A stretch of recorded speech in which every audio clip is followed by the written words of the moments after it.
कैसे हैं आप सब? आशा करती हूँ आप सब अच्छे होंगे, स्वस्थ होंगे। स्वागत है आपका इस कक्षा में। आइए आज हम पढ़ते हैं हिंदी का पाठ 6 मनीषा के दादाजी। पाठ परिचय। सभी बच्चों को गर्मी की छुट्टियों में कहीं ना कहीं जाना बहुत अच्छा लगता है। इस पाठ में मनीषा और उसके दादाजी के बीच वार्तालाप को दिखाया है।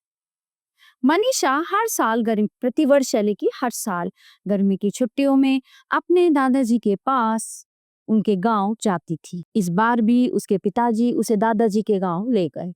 दादाजी के घर पर बहुत सारे जानवर थे। दादाजी के घर पर छुट्टियां बिताना मनीषा को बहुत अच्छा लगता था। दादाजी के यहाँ जाने के लिए मनीषा बड़ी उतावली रहती थी और अभी भी है। मतलब क्या होता है, गांव में हम लोग सभी कहीं ना कहीं गांव से अटैच होते हैं। हमारा जो है गांव में जन्म हुआ होता है। और होता क्या है, गांव से लोग शहर की तरफ जाते हैं कमाने के लिए, बच्चों को अच्छी शिक्षा देने के लिए, क्योंकि शहरों में अच्छे अच्छे स्कूल्स होते हैं, है ना। और कई परिवार के बड़े बुजुर्ग उनके साथ में होते हैं। लेकिन कई बार ऐसा होता है, कई परिवारों में बड़े बुजुर्ग गांव में ही रहते हैं। वो कहते हैं कि हमें तो गांव में ही अच्छा लगता है, ये हमारा पुराना घर है, हमारी इससे यादें जुड़ी हैं। तो फिर क्या होता है, छुट्टियों में शहर से बच्चे अपने दादा दादी के पास गांव में जाते हैं। दादाजी और मनीषा सुबह जल्दी उठते थे। दोनों को बहुत से काम करने थे।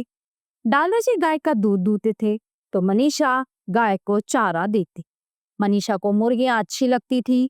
वो शैलब भैया के साथ अंडे इकट्ठा करती थी। फिर वह मुर्गियों को दाना पानी देने में उनकी मदद करती थी। मनीषा को ये सारे काम करना अच्छा लगता था।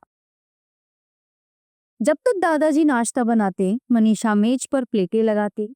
फिर दोनों मिलकर मजे से नाश्ता करते। नाश्ते में दादाजी रोज पराठा और खेत से आई हरी सब्जियां बनाते थे।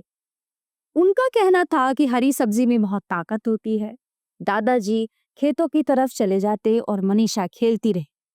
रात को दादाजी मनीषा को कहानियां सुनाते थे।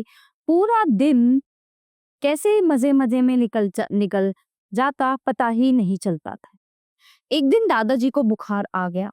मनीषा ने शैलब भैया से कहकर दादाजी के लिए दवाई मंगाई। फिर उसने दादाजी को नाश्ता कराया और पानी के साथ दवाई दी।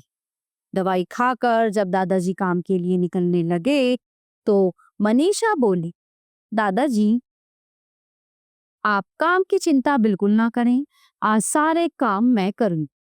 दादाजी को चिंता हुई कि उनकी छोटी सी बिटिया सारे काम कैसे कर पाएगी। मनीषा ने फिर समझाते हुए दादाजी से कहा, देखिए दादाजी, जब मेरी तबीयत खराब होती है आप मेरी देखभाल करते हैं। अब मैं आपकी देखभाल करूंगी, आप केवल आराम कीजिए और औषधि औषधि मतलब दवाई समय से दीजिए। उसने बाहर जाकर जानवरों की देखभाल करने में शैलब भैया की मदद भी की। मनीषा की सेवा से दादाजी कुछ ही दिनों में ठीक हो गए। जब पिताजी मनीषा को लेने के लिए आए तब दादाजी ने उसकी बहुत प्रशंसा की, यानी कि उसकी बहुत तारीफ की। तो होता क्या है ना, जो बच्चे होते हैं उनका अपना दादा दादी के प्रति स्नेह बहुत कम बहुत ज्यादा होता है। दादा दादी हो या नाना नानी हो तो बच्चे बहुत स्नेह से उनके साथ रहते हैं। प्यारे बच्चों, ये पाठ यहीं पर समाप्त होता है। आशा करती हूँ आपको अच्छे से समझ आया होगा। मिलते हैं अगली कक्षा में। धन्यवाद।